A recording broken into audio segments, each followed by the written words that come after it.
मेरे छोटे भाई और आम आदमी पार्टी के सीनियर नेता श्री संजीव जी हैं, विधायक हैं, इनके लिए जोरदार तालियां बजाइए। हमारे अखिलेश मणि त्रिपाठी जी हैं, कई बार विधायक रहे, अभी मध्य प्रदेश के सह प्रभारी है, उनके लिए भी जोरदार ताली बजाएं। श्री कुलदीप कुमार जी एमएलए हैं। ये छात्र संघ का चुनाव इसलिए नहीं लड़ पाए, यूनिवर्सिटी में थे सर आप, श्यामलाल कॉलेज में थे, छात्र नेता बन रहे थे, इनके लिए भी जोरदार ताली हो जाएगी। हमारे चौधरी जुबैर साहब हैं, इनके पिताजी के साथ भी मैं एमएलए था, अब इनके साथ भी एमएलए हूँ, इनके लिए भी जोरदार ताली बजाइए। क्योंकि मैं दूसरों लड़ने के कुछ दिनों बाद ही एमएलए बन गया था, आपको मैं पहले बता दूं, क्योंकि मैं बहुत कम एज में था, आपकी एज में ही था, तभी एमएलए हो गया था। तो इसलिए मैंने इनके डैडी के साथ भी काम किया है, अब इनके साथ भी काम कर रहा हूँ। हालांकि मैं बहुत यंग हूँ, आप ये ना सोचिएगा कि मेरी उम्र बहुत हो गई है। हमारे पूर्व मंत्री जी इमरान साहब हमारे बीच में हैं, इनके लिए भी जोरदार ताली बजाइए। छात्र हमारे जब चुनाव होंगे तो जो भी हमारा फाइनेंस होगा इमरान साहब ही संभालेंगे। और हमारे कुलदीप धूड़ी जी, धामू भाई छात्र नेता पुराने रहे, मेरे से थोड़े जूनियर हैं, लेकिन लगभग 50-20 सालों से तो लड़ाई रहे हैं चुनाव। और हमारे ज्वाइंट सेक्रेटरी साहब डूसू के रहे, अभी पंजाब के सह प्रभारी, पंजाब जाते रहते हैं, पंजाब में आते जाते रहते हैं, दखलंदाजी कर रहे हैं, और इनके लिए भी जोरदार ताली हो जाएगी। देखो, मैं जितने भी छात्र यहाँ पर आए हैं और जो छात्र नेता बनने वाले हैं, मैं अगर कह रहा हूँ तो इसके कुछ मायने हैं।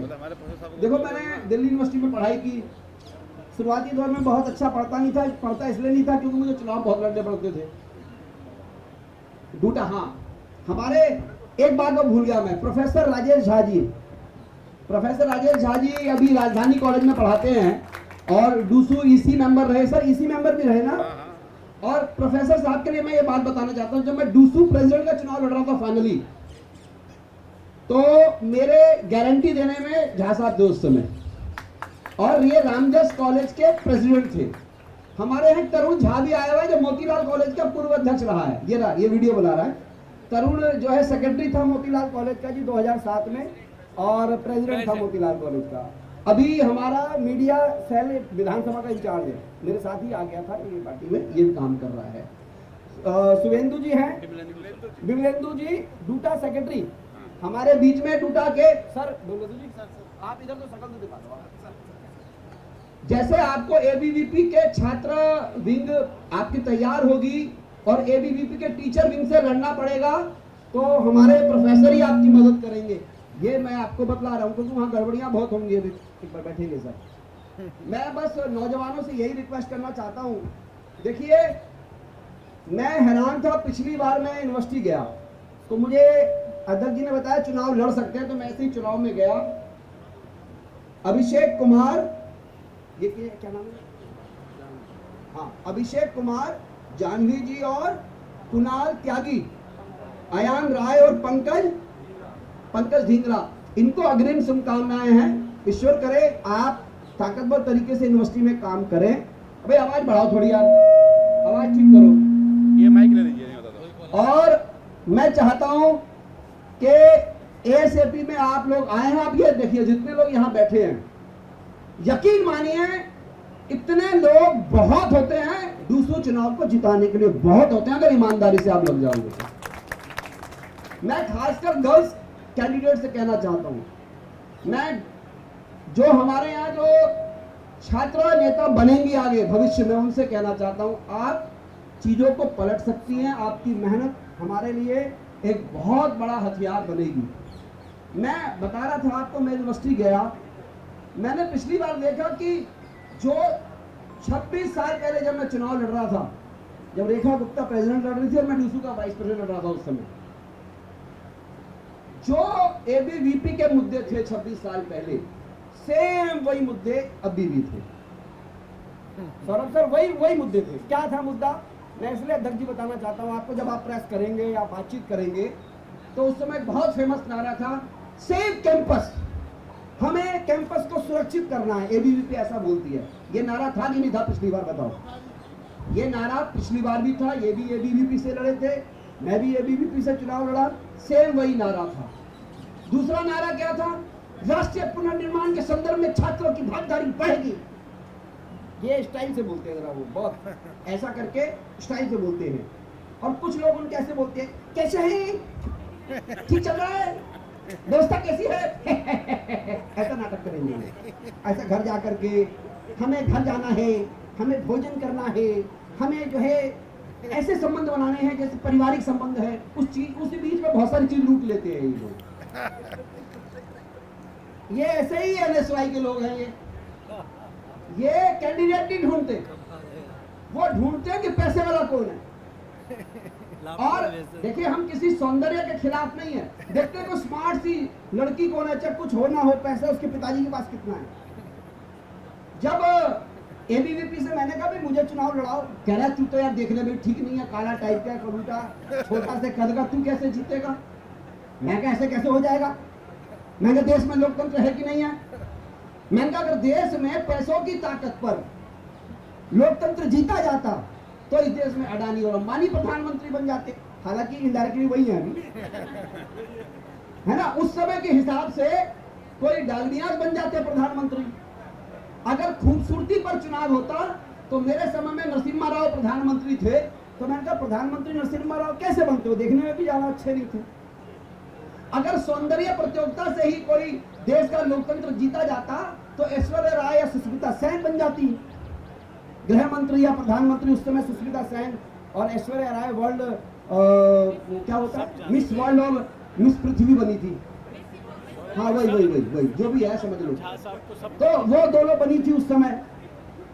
तो मैंने कहा अगर हम ब्लैक एंड व्हाइट है तो क्या हम चुनाव नहीं जीत सकते? भाई ब्लैक एंड व्हाइट टीवी सच चीज दिखाता है, क्लियरली दिखाता है। रंगीन टीवी में अलग अलग तरह की बातें होती है। तो जितने भी स्टूडेंट लीडर हैं, मैं आपसे एक ही बात कह रहा हूं, एबीवीपी से लड़ना बहुत आसान है, क्योंकि इनके पास मॉरल अथॉरिटी अभी नहीं है लड़ने की। एबीवीपी में पहले संगठन मंत्री ये होता था, सब कुछ समर्पित करता था। आज का संगठन मंत्री टिकटें बेचता है वहां, ये बात आपको भी पता है। जिसके ऊपर हाथ रखता है उससे पैसे लगवाता है, पैसे खर्च करता है। ये मैं जिम्मेदारी से आरोप लगा रहा हूं। आज से 20, 25, 26 साल पहले शायद ये हालात नहीं थे, क्योंकि हम लोग उस दौर से निकले हुए हैं। पिछले 10-20 सालों में जो हालात बदले हैं ये आप भी जानते हैं। लेकिन जो यंग लड़के, नए नौजवान लड़के, यार एक बात बताओ, मैं हैरान इस बात से हूं, पूरे नॉर्थ कैंपस और साउथ कैंपस में मैं देखता हूं 1 करोड़ की गाड़ी खड़ी है, 2 करोड़ की गाड़ियां खड़ी हैं और 50-50 गाड़ियां खड़ी है। क्या ये डेमोक्रेटिक सिस्टम है? क्या इससे लोकतंत्र जीता जाएगा? क्या अगर ये हालात होंगे, हम भी चुनाव लड़ते रहे, बड़े बड़े पैसे वालों पे लड़ते रहे, लेकिन उसका असर हमारे पास नहीं लगा। यानी कि जैन जी को, जो केजरीवाल साहब ने कहा है, जैन जी को हमें ये बताना पड़ेगा, समझाना पड़ेगा। इस देश के जितने राजनेता हैं और खासकर सत्ताधारी दल के राजनेता हैं, उनके बच्चों को देखिए ये कहां पढ़ते हैं। राजनाथ सिंह जी का जो दूसरा बेटा कहां पढ़ा है? लीड्स यूनिवर्सिटी में। निर्मला सीतारमण का बच्ची कहां पढ़ी है? बॉस्टन यूनिवर्सिटी के अंदर एमबीए करके आई है। और गजेंद्र सिंह शेखावत का बेटा कहां पढ़ा है? वो लंदन स्कूल ऑफ इकोनॉमिक्स पर पढ़ के आया है। भारतीय जनता पार्टी के अध्यक्ष जी 26 नेताओं के बच्चे मुख्यमंत्री विदेशों में पढ़ते हैं। और हमारे नौजवान बच्चे जब कंपटीशन देने जाते हैं तो इनके पेपर्स को लीक करके धंधा चलाया जा रहा है पूरे देश के अंदर के 94-95 के बाद पेपर लीक होते हैं। इस बात को अगर जन जी नहीं समझेगा, आज का नौजवान नहीं समझेगा, आप लोग नहीं समझेंगे, आने वाला देश आपके कंधों पर है, तो बताइए देश चलेगा कैसे? हमें तो आपकी जरूरत है। आम आदमी पार्टी को, एएसएपी को आपके जैसे कार्यकर्ताओं की जरूरत है।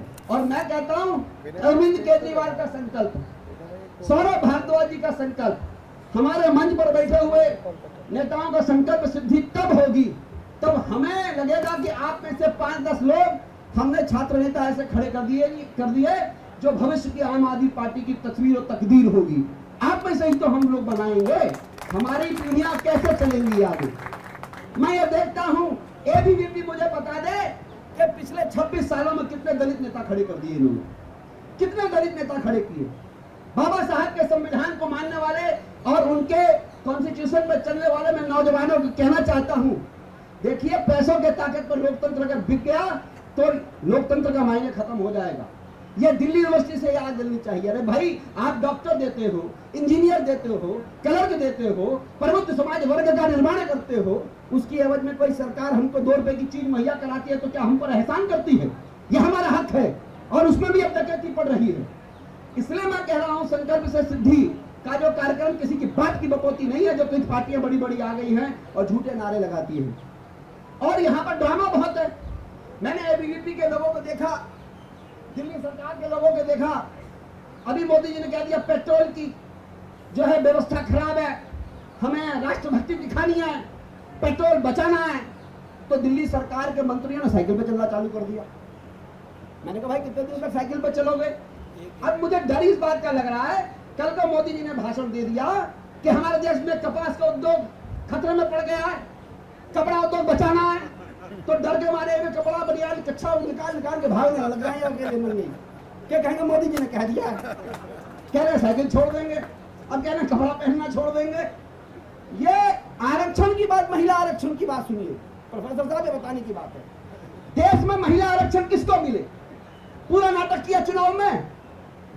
हम कह रहे थे दलित महिलाओं को भी आरक्षण दो, हम चाह रहे थे कि पत्थर तोड़ने वाली महिला को आरक्षण दो। आरक्षण किसको देंगे?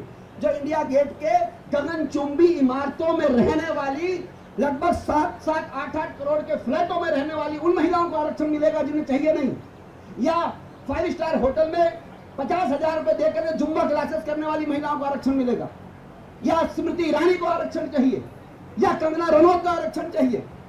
भाई ये कौन तय करेगा? हमारी बहनें, हमारी जो छात्र नेता महिला बैठी हुई हैं, जो दलित महिलाएं हैं, जो पिछड़ी महिलाएं हैं, उसमें उनकी हिस्सेदारी हो, उनकी भागीदारी हो। पत्थर तोड़ने वाली गरीब महिला हो, उनकी हिस्सेदारी हो, उसको लेकर के नाटक कर रहे लोग। ये बातें आपको बतानी है, कैंपस में जाके बताना है। और यकीन मानिए, ये फूटे हुए गुब्बारे लोग हैं, बड़ी बड़ी गाड़ियों में जितने आते हैं आउटसाइडर होते हैं, वो कोई छात्र नेता नहीं होता उसके अंदर। आप क्लास की राजनीति कर रही है, कॉलेज कैंपस की राजनीति कर रही है।